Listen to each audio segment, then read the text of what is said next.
അല്ല എനിക്ക് പുറത്തു തരുമോ? എവിടെയാ പെങ്ങള്?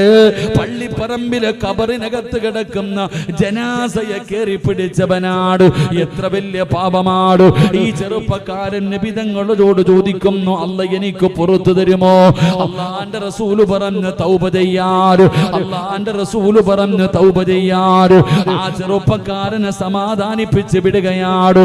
പാതിരാത്രിയിൽ എഴുന്നേറ്റ് അല്ലാഹുവിന്റെ മുമ്പിൽ പൊട്ടിക്കരഞ്ഞുകൊണ്ട് ദുആ ചെയ്യുമോനെ. ആ ചെറുപ്പക്കാരൻ നടന്നു പോയപ്പോ ഉമർ തങ്ങൾ ചോദിക്കുന്നു, യാ റസൂലല്ലാഹ്, അല്ലാഹുവിന്റെ നബിയേ, ഈ പാപിക്ക് അല്ലാഹു പുറത്തു കൊടുക്കുമോ? ഈ ചെറുപ്പക്കാരൻ അല്ലാഹു പുറത്തു കൊടുക്കുമോ? എത്ര വലിയ പാപവാൻ നബിയോ, എത്ര വലിയ പാപവാൻ നബിയോ.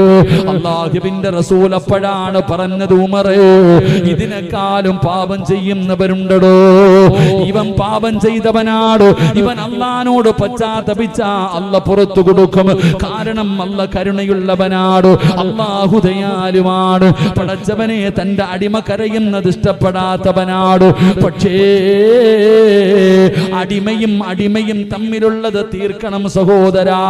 കള്ളു കുടിച്ചാൽ അല്ല നിനക്ക് പുറത്തു തരും. വ്യഭിചരിച്ചാൽ അല്ല നിനക്ക് പുറത്തു തരും. പലിശ തിന്നാൽ അല്ല നിനക്ക് പുറത്തു തരും. അത് അല്ലാഹുവും നീയും ബന്ധപ്പെട്ട കാര്യമാ. പക്ഷേ ഈ നാട്ടിലെ ഏതെങ്കിലും ഒരു വാപ്പയെ കുറിച്ചോ ഏതെങ്കിലും ഒരു പെങ്ങളെ കുറിച്ചോ മോശമായി പറഞ്ഞ് നിങ്ങളെ ഞാൻ നാണം കെടുത്തിയിട്ട് ഞാൻ ദുആ ചെയ്തിട്ട് കാര്യമില്ല. ആരെ കുറിച്ചാണോ പറഞ്ഞത്, ആരെയാണോ നാണം കെടുത്തിയത്, അവരുടെ കൈപിടിച്ചു പൊരുത്തം ചോദിക്കണം പെങ്ങളോ. നീ ആരെ കുറിച്ചാണോ പരദൂഷണം പറഞ്ഞത്, ആരെയാണോ നീ നാണം കെടുത്തിയത്, അവരുടെ പൊരുത്തമില്ലാതെ നിനക്ക് രക്ഷയില്ല. വാപ്പാ, നീ ആരെ കുറിച്ചാണോ മോശമായി പറഞ്ഞത്, ആരുടെ ജീവിതമാണോ തകർത്ത് കളഞ്ഞത്, അവരുടെ പൊരുത്തമില്ലാതെ നിനക്ക് രക്ഷപ്പെടാൻ കഴിയില്ല.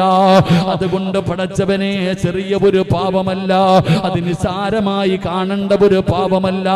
അതുകൊണ്ട് പരസ്പരം തമ്മിലടിപ്പിക്കുന്നവരുണ്ടല്ലോ, ഏഷണിയും പരദൂഷണവും ഇല്ലാ കഥകളും പറയുന്നവരുണ്ടല്ലോ. പേടിക്കണം സഹോദരാ. അല്ലാഹുവിന്റെ റസൂൽ പറയുകയാ, നാളെ പരലോകത്ത് നിന്നെ അല്ലാഹു കൊണ്ടുവരികയാ. രണ്ട് നാവുകളാ.